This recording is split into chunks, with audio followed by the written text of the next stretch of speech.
ನಮಸ್ಕಾರ. ಈ ದಿನ ಜಾತಕದಲ್ಲಿ ನಿಮ್ಮ ಅದೃಷ್ಟದ ಮನೆ ಯಾವುದು ಅಂತ ನೋಡೋಣ. ಪ್ರತಿಯೊಬ್ಬರ ಜಾತಕದಲ್ಲಿ ಅದೃಷ್ಟದ ಮನೆ ಅಂತ ಒಂದಿರುತ್ತೆ. ನಿಮ್ಮ ಒಳಮನಸ್ಸು ಯಾವತ್ತು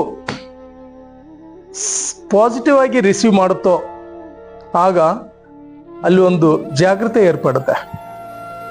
ಉದಾಹರಣೆಗಾಗಿ ಬಹಳಷ್ಟು ನಾನು ಪ್ರೆಡಿಕ್ಷನ್ ಹೇಳಿದ್ದೀನಲ್ಲ, ಅವರವರ ಜಾತಕವನ್ನು ನೋಡಿ ಇದು ಹಿಂಗೆ ಆಗುತ್ತೆ ಅಂದರೆ ಅದೇ ಥರ ಆಗಿರೋ ಉದಾಹರಣೆಗಳು ಬಹಳಷ್ಟಿದ್ದಾವೆ. 99% ಇದೆ. ಈ ಪಾಸಿಟಿವ್ ಅಫರ್ಮೇಷನ್ ಪ್ರೆಡಿಕ್ಷನ್ ಹೇಗಿರುತ್ತೆ ಅಂದರೆ, ನೀವು ಒಬ್ಬ ಗುರುಗಳ ಹತ್ರ ಹೋಗ್ತೀರಿ, ಜಾತಕದಲ್ಲಿ ಹೇಗಿದೆ ನೋಡಿ ಗುರುಗಳೇ ಅಂತ.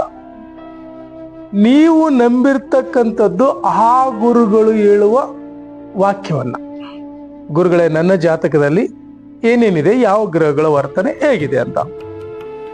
ಅಲ್ಲಿ ಆ ಗುರುಗಳು ನಿನ್ನ ಜಾತಕದಲ್ಲಿ ಭಾಗ್ಯದ ಮನೆ, ಲಾಭದಾಯಕದ ಮನೆ, ತುಂಬಾ ಉತ್ತಮವಾದ ಗ್ರಹಗಳಲ್ಲಿ ಕೂತಿದ್ದಾವೆ ಅಂತ ಹೇಳಿದ್ರೆ ನೀವು ರಿಸೀವ್ ಮಾಡೋದಿದೆಯಲ್ಲ, ಓಕೆ ಗುರುಗಳು ತುಂಬಾ ಚೆನ್ನಾಗಿ ಹೇಳ್ತಾ ಇದ್ದಾರೆ, ನನ್ನ ಜಾತಕದ್ದು ಬಹಳಷ್ಟು ಪರಿಶೀಲನೆ ಮಾಡಿ ಹೇಳ್ತಾ ಇದ್ದಾರೆ ಅನ್ನೋ ಭಾವ ನಿಮ್ಮ ಒಳಗಡೆ ರಿಸೀವ್ ಚೆನ್ನಾಗಿದ್ರೆ, ಅವರು ಹೇಳಿದ್ದನ್ನ ಪಕ್ಕಾ ನೀವು ಕೇಳ್ಕೊಂಡಿದ್ದೆ ಆದ್ರೆ, ಅದೇ ತರ ಫಾಲೋ ಮಾಡಿದ್ದು ಆದ್ರೆ, ನೀವು ಅಲ್ಲಿ 100ಕ್ಕೆ 100 ವಿನ್ ಆಗ್ತೀರಿ. ಬಹಳಷ್ಟು ರಾಜಕಾರಣಿಗಳು ಒಬ್ಬೊಬ್ಬ ಗುರುಗಳನ್ನ ನೇಮಿಸ್ಕೊಂಡಿರ್ತಾರೆ, ಆ ಗುರುಗಳು ಹೇಳಿದ್ದನ್ನೇ ಮಾಡ್ತಾರೆ. ಯಾಕೆ ಅಂದ್ರೆ ಅವ್ರಿಗೆ ಗೊತ್ತು ಆ ಗುರುಗಳ ನಂಬಿಕೆ ಹೇಗಿದೆ ಅಂತ ಇವ್ರಿಗೆ ಗೊತ್ತು. ಗುರುಗಳನ್ನ ಚೆನ್ನಾಗಿ ನಂಬಿರೋದ್ರಿಂದ ಅಲ್ವಾ ಒಳ ಮನಸ್ಸು ಅದನ್ನ ಮತ್ತೆ ಮತ್ತೆ ಮೆಲುಕು ಹಾಕಿ ಅದೇ ತರನೇ ಜೀವನದ ಘಟ್ಟಗಳು ನಡೆಯೋದು.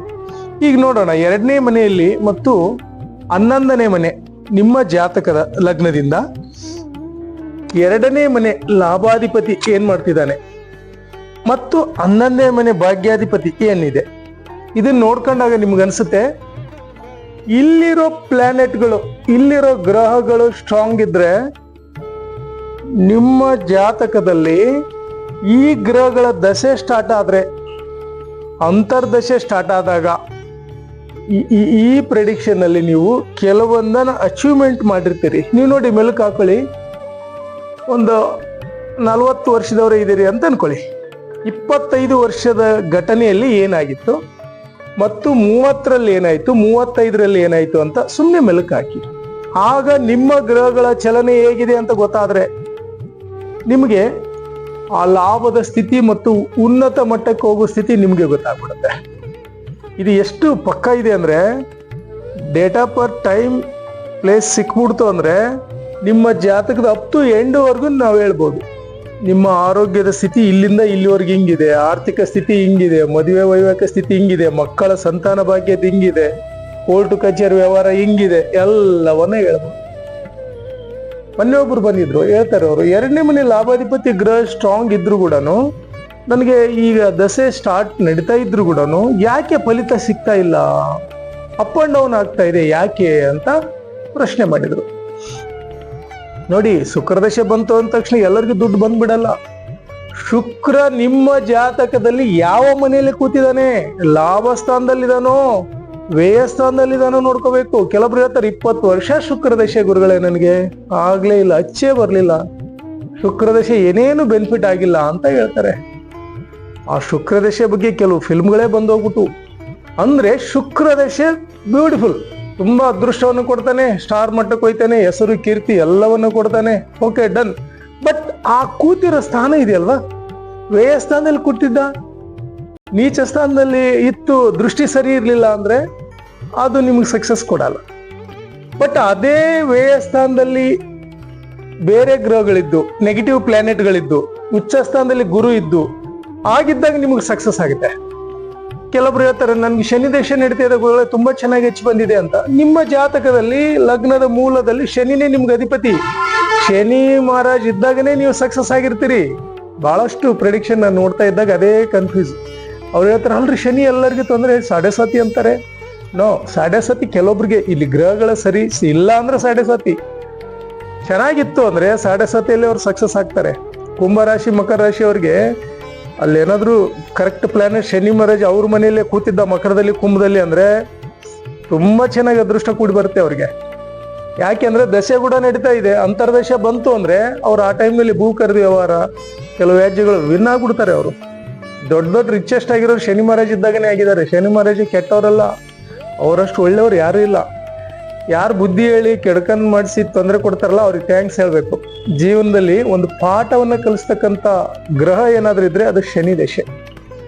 ಹೀಗಾಗಿ ಶನಿ ದಶೆನ ದೂರೋದ್ ಬೇಡ, ಶನಿ ಮಹಾರಾಜನ ಹೋಲಿಸ್ಕೊಳ್ಳೋದನ್ನ ಮಾಡಿ, ಪಾಸಿಟಿವ್ ಕನ್ವರ್ಟ್ ಆಗೋದನ್ನ ಮಾಡಿ, ಆಗ ನಿಮಗೆ ಎಲ್ಲ ರೀತಿಯಲ್ಲೂ ಪಾಸಿಟಿವ್ ಆಗುತ್ತೆ. ಒಂದನೇದು, ಇಲ್ಲಿ ಏನಾಗುತ್ತೆ, ಗ್ರಹ ಲಾಭಸ್ಥಾನದಲ್ಲಿ ಕೂತಿದೆ ಅಂದಾಗ ನೀವು ಅದಕ್ಕೆ ತಕ್ಕ ಹಾಗೆ ನಿಮ್ಮ ಜಾತಕದಲ್ಲಿ ಯಾವ್ದು ಪ್ರಿಡಿಕ್ಷನ್ ಚೆನ್ನಾಗಿ ಆಗ್ಬರುತ್ತಲ್ಲ, ನೋಡಿ ನಾನು ವ್ಯವಹಾರ ಮಾಡಿದ್ರೆ ಚೆನ್ನಾಗುತ್ತೆ, ಇಲ್ಲ ಉದ್ಯೋಗದಲ್ಲಿ ಈ ತರ ಮಾಡಿದ್ರೆ ಚೆನ್ನಾಗಿರುತ್ತೆ, ಅಥವಾ ನೌಕರಿಯಲ್ಲಿ ಈ ತರ ಸ್ಟಡಿ ಕಾನ್ಸಂಟ್ರೇಷನ್ ಮಾಡಿದ್ರೆ ಚೆನ್ನಾಗಿರುತ್ತೆ ಅಂತ ಆ ಕಡೆ ಕಾನ್ಸಂಟ್ರೇಷನ್ ಮಾಡಿ. ನೀವು ನೋಡಿ ಹೆಚ್ಚು ಕಲಿಬೇಕು, ನಾನು ಹೆಚ್ಚು ತಿಳ್ಕೋಬೇಕು, ಜ್ಞಾನಿ ಆಗ್ಬೇಕು ಅಂದಾಗ ಹೆಚ್ಚು ಬುಕ್ಗಳನ್ನು ಓದಿ, ಟೈಮ್ ಕಿಲ್ ಮಾಡಬೇಡಿ. ಮತ್ತು ಈ ಕೆಲವು ಫ್ರೆಂಡ್ಶಿಪ್ ಇದೆಯಲ್ಲ, ದಯವಿಟ್ಟು ಆ ಫ್ರೆಂಡ್ಶಿಪ್ ಶಿಷ್ಯರು ಅಂಥವ್ರು ಅವಾಯ್ಡ್, ನೆಗೆಟಿವ್ ಇದ್ದವ್ರನ್ನ ಅವಾಯ್ಡ್ ಮಾಡಿ. ಅವ್ರು ನಿಮಗೆ ಡಿಸ್ಟರ್ಬ್ ಮಾಡಿಬಿಡ್ತಾರೆ, ಅವರ ಭಾವನೆಗಳು ನಿಮಗೆ ಚಲನೆ ಸ್ಟಾರ್ಟ್ ಆಗ್ಬಿಡುತ್ತೆ. ಪಾಸಿಟಿವ್ ಇದ್ದವ್ರನ್ನಷ್ಟೇ ಕನ್ವರ್ಟ್ ಮಾಡ್ಕೊಳ್ಳಿ. ಓಕೆ, ನೆಕ್ಸ್ಟ್ 11ನೇ ಮನೆಯಲ್ಲಿ ಸಂಪೂರ್ಣವಾಗಿ ನಿಮಗೆ ಆಕ್ಟಿವೇಶನ್ ಲಾಭಸ್ಥಾನ ಏನು ಮಾಡ್ತಾನೆ, ಇಲ್ಲಿ 2-3 ಗ್ರಹಗಳು ಕೂತಿದ್ವಿ ಅಂತ ಅನ್ಕೊಳ್ಳಿ. ಈ 2-3 ಗ್ರಹಗಳ ದಶೆ ಸ್ಟಾರ್ಟ್ ಆದಾಗ ಕೂಡ ನಿಮಗೆ ಪ್ಲಸ್ ಆಗ್ತಾ ಹೋಗುತ್ತೆ. ಏನು 20 ವರ್ಷ ಆಯ್ತು, ಏನು ಬಿಸ್ನೆಸ್, ಏನು ಸಕ್ಸಸ್ ಆಗಿದೆ, ಎಷ್ಟೊಂದು ಆಸ್ತಿ ಪ್ರಾಪರ್ಟಿ ಮಾಡಿದ್ರಲ್ಲ ಅವರು ಅಂದ್ರೆ, ಇಲ್ಲಿ 11ನೇ ಮನೆ ದಶೆಗಳು ಸ್ಟಾರ್ಟ್ ಆಗಿದೆ, ಕಂಟಿನ್ಯೂ ಪ್ಲಾನೆಟ್ಗಳ ಆಕ್ಟಿವೇಶನ್ ಸ್ಟಾರ್ಟ್ ಆಗಿದೆ, ಲಕ್ಕಿ ಅವರು. ಹೀಗಾಗಿ ಭಗವಂತ ಎಲ್ಲ ಬರೆದು ಕಳಿಸ್ಬಿಟ್ಟಿರ್ತಾನೆ. ಬಟ್ ಪ್ರಯತ್ನ ಇದೆಯಲ್ಲ, ಅದನ್ನು ಕೂಡ ಮೂವ್ ಮಾಡೋದು ಗ್ರಹಗಳೇ. ಪುಣ್ಯಕ್ಷೇತ್ರಗಳ ದರ್ಶನ ಮಾಡಿಸೋದು ಕೂಡ ಗ್ರಹಗಳ ಬಲಬಲಿನೇ. ಹಾಗೆ ಈ ಪ್ಲಾನೆಟ್ಗಳ ಚಲನೆ ಚೆನ್ನಾಗಿದ್ದಾಗ ನೀವು ಅಲ್ಲಿ ಸಕ್ಸಸ್ ಆಗ್ಬಿಡ್ತೀರಿ. ಈಗ ನೋಡಿ ಈ ಪೊಸಿಷನ್ ಅಲ್ಲಿ ನೀವು ಹೋದಾಗ ಮತ್ತೆ ಮತ್ತೆ ಬಂತು ದಶೆಗಳು, 3 ಗ್ರಹಗಳ ದಶೆಗಳು ಕಂಟಿನ್ಯೂ ಬಂತು ಅನ್ಕೊಳ್ಳಿ, 30-35 ವರ್ಷ ನಿಮ್ಮನ್ನು ತಡೆಯಕ್ಕೆ ಆಗಲ್ಲ. ಸಪೋಸ್ ಒಂದು ಗ್ರಹ ಶುಕ್ರದಶೆ ಒಂದೇ ಬಂದ್ರೆ 20 ವರ್ಷ ಆಯ್ತು, ಇನ್ನೊಂದು 10 ವರ್ಷ ಚಂದ್ರದಶೆ ಬಂತು, ಅದು ನಿಮ್ಮ ಲಾಭಾಧಿಪತಿ ಭಾಗ್ಯಸ್ಥಾನದಾಗ ಇದ್ದ ಅಂದ್ರೆ ಅದು ಕೂಡ 10 ವರ್ಷ, 30 ವರ್ಷ ಇಲ್ಲೇ ಸಕ್ಸಸ್ ಆಗ್ಬಿಟ್ರಿ ನೀವು. ಅದೇ ನೆಗೆಟಿವ್ ದೃಷ್ಟಿಕೋನದಾಗಿದ್ರು 10 ವರ್ಷ ಆದ್ರೂ ಸಕ್ಸಸ್ ಆಗಲ್ಲ. ಯಾಕೆ ಅಂದ್ರೆ ಅವ್ರ ದಶೆಯಲ್ಲಿ ಅದು ಉಚ್ಚ ಸ್ಥಾನದಲ್ಲಿಲ್ಲ, ನೀಚ ಸ್ಥಾನದಲ್ಲಿದೆ, ನೆಗೆಟಿವ್ ಕೊಡ್ತಾ ಇದೆ. ಆ ದಶೆಗಳು ನೆಗೆಟಿವ್ ಕೊಟ್ಟಾಗ ಸ್ವಲ್ಪ ಹಿನ್ನಡೆ ಅನುಭವಿಸ್ಬಿಡ್ತಾನೆ. ನೋಡಿ ಎಷ್ಟು ಕೋಟಿ ಇದ್ದ ಇವತ್ತು ರೋಡ್ಪತಿ ಆಗಿದ್ದಾನೆ ಅಂತಾರೆ. ರೋಡ್ಪತಿ ಆಗೋದು ಇಲ್ಲೇನೆ. ಇಲ್ಲಿ ಸ್ವಲ್ಪ ಮಿಸ್ ಆಯ್ತು ಅಂದ್ರೆ ಹೋಯ್ತು, ಏನೋ ಮಾಡ್ತೀರಿ ಲಾಸ್ ಆಗುತ್ತೆ, ಇಲ್ಲ ಏನೋ ಒಂದು ಆಗುತ್ತೆ, ಫಿನಿಶ್. ಅದಕ್ಕೆ ಈ ಜಾತಕವನ್ನ ಸರಿಯಾದ ರೀತಿಯಲ್ಲಿ ಪರಿಶೀಲನೆ ಮಾಡಿ, ಆಗ ನಿಮ್ಗೆ 100ಕ್ಕೆ 100 ರಿಸಲ್ಟ್ ಸಿಗುತ್ತೆ. ಮೊನ್ನೆ ಬೆಂಗಳೂರಿಂದ ಫೋನ್ ಮಾಡಿದ್ರು, ಒಳ್ಳೆ ಉದ್ಯೋಗದಲ್ಲಿರೋರು, ಗಂಡ ಸೈಂಟಿಸ್ಟ್ ಅಲ್ಲಿ, ಹೆಂಡತಿ ದೊಡ್ಡ ಸಾಫ್ಟ್ವೇರ್ ಕಂಪ್ನಿಯಲ್ಲಿ ದೊಡ್ಡ CEO, 7 ವರ್ಷ ಆಗಿದೆ, ಮಕ್ಕಳಾಗಿಲ್ಲ. ಅವ್ರು ನನಗೆ ಹೇಳ್ತಾರೆ, ಗುರುಗಳೇ ಈ ಗ್ರಹಗತಿಗಳು ಹಿಂಗಿದೆ, ಇದೇನೇನ್ ಮಾಡೋದು? ಏನಿಲ್ಲ ಅಮ್ಮ, ಹೋಗಿ ಒಂದು ಕುಕ್ಕೆ ಸುಬ್ರಹ್ಮಣ್ಯದಲ್ಲಿ ಸಂತಾನ ಫಲಯೋಗದ ಒಂದು ಪೂಜೆ ಮಾಡಿಸ್ಕೊಂಡು ಬನ್ನಿ ಅಂತ ಮಾಡಿಸ್ಕೊಂಡು ಬಂದ್ರು. Already pregnant. ಎಂತ ಒಳ್ಳೆ ನ್ಯೂಸ್ ಅಲ್ವಾ? ಅವ್ರಿಗೆ ಎಷ್ಟು ಖುಷಿ ಆಯ್ತು ನೋಡಿ. ಅಂದ್ರೆ ದೇವರ ಒಲುಮೆ ಬೇಕು, ಪೂಜೆ ಪುನಸ್ಕಾರಗಳು ಬೇಕು, ಆಧ್ಯಾತ್ಮಿಕ ನೆಮ್ಮದಿಗೆ ಇವೆಲ್ಲ ಬೇಕು. ಶಾಂತಿ ಆವರಿಸ್ಬೇಕಂದ್ರೆ ಧ್ಯಾನ ಪೂಜೆ ಹವನಗಳಿಂದ ಮಾತ್ರ ಸಾಧ್ಯ.